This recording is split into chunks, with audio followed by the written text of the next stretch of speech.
So Natalia asked, how do I stop the worrying thoughts in my head that prevent me from enjoying the present to the full? Well, congratulations on clocking that it is the worrying thoughts in your head that are preventing you from enjoying the present to the full.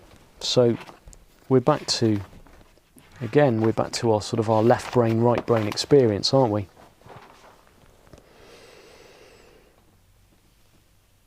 That the here and now, that expansive, no thoughts,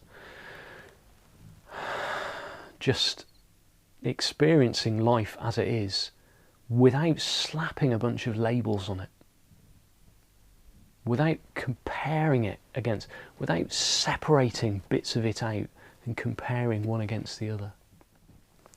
So the trick isn't to try and stop the thoughts or change the thoughts, because you can only use more thought to do that.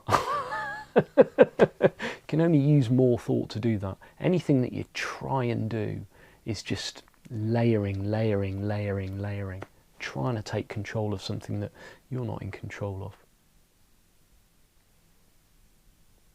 So the trick is to see more about the nature of thought,